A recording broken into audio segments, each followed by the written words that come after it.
안녕하세요. 45세 퇴사자 오늘 이야기 시작하겠습니다. 어제 장모님이 왔다 가셨습니다.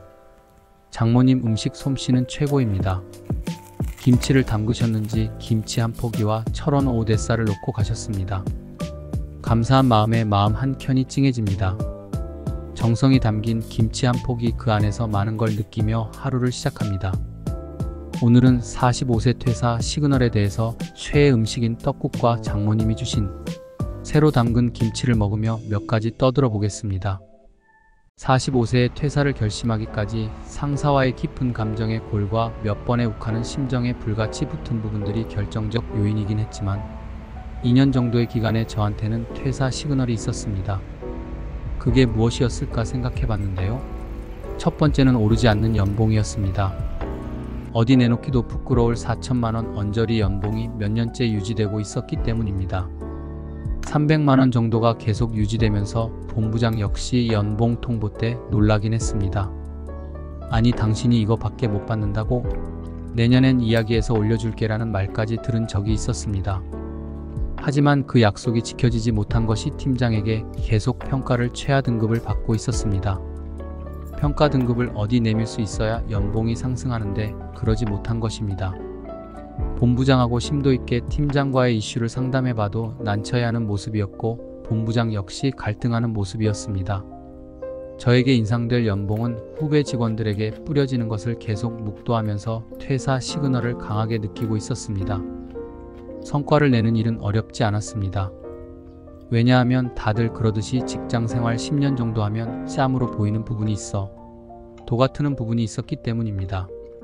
막힌 길을 뚫어주고 성과를 내줘도 제 몫으로 오지 않는다는 것에 역시 한계를 느끼고 있었고 어느새 오랜만에 중간에 새로 채용된 신입사원보다 인사평가가 좋지 않다는 것을 알게 된 후 결단을 내리게 됐습니다. 퇴사 시그널이 2년간은 계속 저한테 왔지만 애써 무시하고 지나가면 어떤 일이 벌어질까요? 네, 그렇습니다. 더한 강도로 애써 모른 척 한 저에게 더한 강도로 퇴사 시그널은 내려오게 되고 노골적으로 퇴사 압박을 받게 됩니다. 한 파트의 파트장을 맡고 있었지만 팀장이 그 회의에 들어오면 여지없이 무시당하기 일쑤였고 눈치 빠른 후배 직원들도 실세 팀장을 알고 있기에 제 말보다는 팀장에게 쏠리는 장면 역시 퇴사 시그널이었습니다. 당연히 팀장 라인에게 연봉은 더 가게 되고 몇몇 후배는 팀장의 눈의 가시 같은 존재인 저에게 대들기까지 했습니다. 다른 퇴사 시그널은 다 견딜 수 있었고 이겨낼 수 있었지만 나이 차이가 좀 있는 후배 직원이 저에게 함부로 하고 대드는 모습은 차마 더 버틸 수 없었던 트리거였습니다. 어쩌면 제가 팀장에게 욱했던 그 부분을 그 후배 동료가 저한테 안갚음을 한 것인지도 모르겠습니다. 물론 그 후배 직원은 계속 S등급을 받아서 제가 나오고 파트장을 하고 있다고 들었습니다. 또 다른 시그널은 어느새 고인물이 된 모습입니다. 회사 생활의 하루와 일주일은 참 늦게 가는데 2년 3년은 휙휙 지나갔습니다. 같이 입사했던 동기들도 사라지고 많은 직원이 사라졌고 어느 날 돌아보니 45세인데도 연장자 축에 속한 것입니다.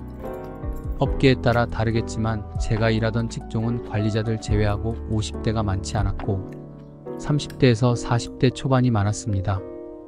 45세만 되어도 팀장 자리를 달고 있지 않으면 가시방석인 회사였습니다. 파트장을 하고 있었지만 그에 걸맞지 않는 300만원 언저리의 월급은 시그널 그 자체였습니다. 돌아보면 대학 졸업 때 공모전에도 많이 나가보고 혼자서 창의적이고 머리가 잘 돌아간다고 생각했던 신입사원은 어느새 짬으로만 일하는 그런 고인물이 된 것이었습니다. 필드에서 더 일하느냐 관리자로 가느냐의 기로에 선 나이였지만 벽을 느끼고 있었고 신기하게도 이런 변화는 몸의 변화로도 이어졌습니다. 실수가 많이 없었다고 생각했는데 업무에서 실수가 늘어나고 이는 바로 꼬투리가 되어 저한테는 더 큰 실책과 함께 팀장이 공개하기에 좋은 평가 기준이 되어 돌아왔습니다. 남들 다 하는 실수도 제가 하면 몇 배는 크게 증폭되는 순간이 많았기에 역시 퇴사 시그널이었습니다. 여기에 시너지를 낸 부분이 바로 제 시력이었습니다. 사실 퇴사 전 안과를 가서 시력 검사와 함께 전의 컨디션을 체크해 보기도 했습니다. 노안인지 모니터 앞에서 오래 일하는 업종에서 시력이 안 좋아지는 건 큰 무기를 잃는 것이라 몸의 변화를 저도 느끼고 있었고 안경까지 맞추던 찰나였습니다. 그 노쇠해 가는 그 순간을 팀장은 놓치지 않았고 몇 가지 실수들은 증폭되어 결정을 하게 만드는 퇴사 시그널이 되었습니다. 하이에나 같았다라고 해야 할까요? 그걸 지켜보는 후배들의 저를 향한 경멸의 눈초리는 아직도 잊자 못할 것 같습니다. 관련해서 인사 담당자와도 심도 있게 상담을 해봤지만 보통 이런 경우엔 이직과 퇴사하는 루트로 많이 간다고 하셨습니다. 제가 속한 회사에서의 상사와의 갈등은 절이 싫으면 중이 나가는 솔루션인 것입니다.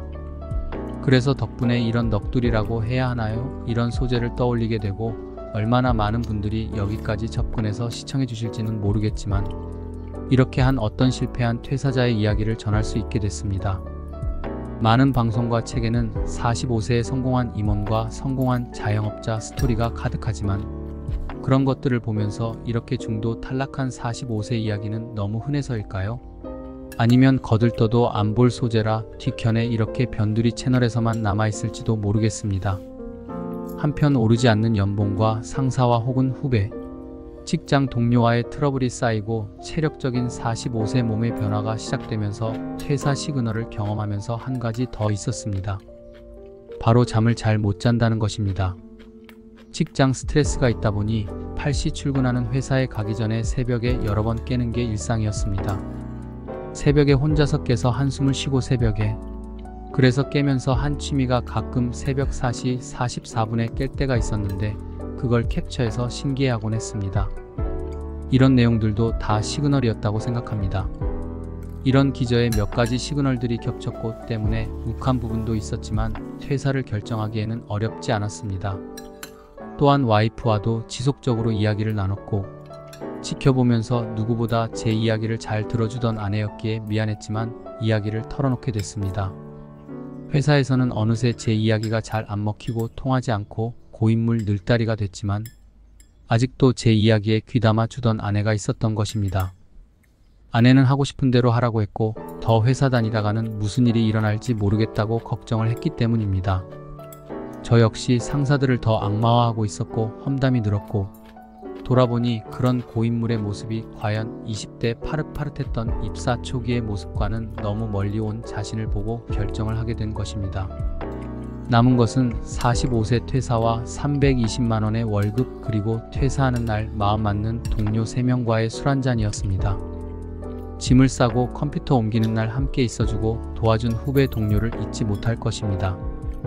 회사 다니면서 제가 30대일 때 40대 선배가 갑자기 병으로 돌아가신 적이 있었는데요. 그분 책상을 정리하던 그 모습이 한참 떠올라지긴 했습니다.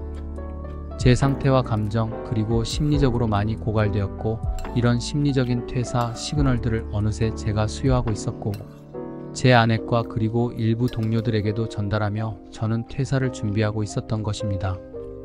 문제는 퇴사 후 뭐 먹고 살래로 귀결되는 지점입니다. 이 부분이 가장 큰 고민이었고 많은 분들도 여기서 쉽게 결정하지 못하고 자존심을 버리고서라도 버티는 마지막 끝판왕 부분입니다. 이직과 자영업 등 여러 갈래가 있었지만 저는 일단 몸이 썩 좋지가 않아서 이직도 쉽지 않게 되었고 지금 상황에 머무르고 있는 현재입니다. 또 한 가지 퇴사 시그널을 받아들은 결정적 이유 중에 하나가 안 오르는 연봉과도 연관이 있는 부분인데요. 일단 제가 중소기업에 재직했지만 회사가 성장이 없었습니다. 적자가 수년째 이어지고 있었고 많은 직원이 있었던 회사는 쪼그라들었기 때문입니다. 회사 인원수가 1000명이 넘으면 숨어 지낼 공간이 많습니다. 가늘고 길게 다닐 수 있고 부서이직 장치도 있고 징검다리 건너듯 이직이 아니래도 숨어 지낼 수 있는 방법은 있지만 그렇지 않았습니다. 확 쪼그라든 회사에서는 뭐래도 다 발각이 되고 알려지고 거기다 나이가 많아지만 쏟아지는 눈치는 더 많이 받게 됩니다. 회사가 성장하면 여러 단점들이 사라졌겠지만 회사 자체로 체념한 부분이 있었습니다. 때문에 기를 쓰고 좋은 회사나 큰 회사를 추천드립니다. 45세쯤 제가 경험한 것들을 큰 회사에서는 덜 경험하거나 아니면 경험을 해도 정년까지 쭉 다닐 수 있는 기반이 있는 회사를 추천드립니다. 다니면서 회사가 어려워지고 이 직종이 쉽지 않다는 시그널을 계속 받았지만 꾸준히 버틴 결과는 참혹했습니다. 회사가 꺾이면 같이 성장한다는 게 쉽지 않다는 걸 경험으로 느낄 수 있었고, 임원과 관리자들이 스트레스도 항상 심해져 있어서 그걸 풀 대상이 필요했습니다. 당연히 나이든 노쇠한 직원들은 타켓이 되고 구조 조정에 좋은 순위가 되는 것입니다. 이미 저는 몇 년간 최하 등급 평가를 받아오고 있어서 구조 조정 빌드업의 최고 대상자로 급부상했음을 저는 알고 있었던 것입니다. 추락하는 회사에서 40대가 넘은 노쇠해진 고인물 직원이 뛰어오르며 성장한다는 건 신화에서나 볼 일이 아닐까 지금 보면 그렇게 생각이 됩니다. 물론 그 전에 시그널을 깨버리고 이직을 해버리던가 여러 선택을 빨리 하는 것이 방법이고 솔루션이겠지만 평범하고 그리고 성공 루트를 달리지 않았던 저로서는 그걸 선택하기는 쉽지 않았습니다. 그걸 못했던 이유 중 하나는 다음 어느 영상에서 또 풀어보도록 하겠습니다. 일단은 너도 하고 나도 하고 모두가 보고 또 누구나 하는 유튜브 이 공간에 제가 누울 자리가 있나 두드려 보려고 합니다. 과연 제가 경험했던 내용들이 통할지 저도 잘 모르겠습니다. 과연 영상 첫 부분에서 지금 이 끝부분까지 도달해서 시청을 끝까지 해주신 분들이 몇 분이나 될지도 참 궁금하네요. 얼마 전 주원규님인가요? 유튜브 신사임당을 20억에 판매하고 그래서 책도 내셨기에 잠시 읽어보니 영상을 끝까지 시청한 분들이 진짜 구독자가 된다고 합니다. 그런 분들이 모아져서 채널이 강력해진다고 하는데 과연 45세 퇴사자의 이야기 소재가 얼마나 계속될지 제가 뭘 할지 저도 궁금하고 또 노력해야겠습니다. 여기까지 직장에서는 도중에 낙마한 실패한 45세 퇴사자의 이야기를 들어주셔서 감사합니다. 뭔가 도움되셨다면 좋아요와 구독 그리고 알림 설정도 부탁드리겠습니다. 다음 영상에서 또 다른 소재로 찾아뵙겠습니다. 감사합니다.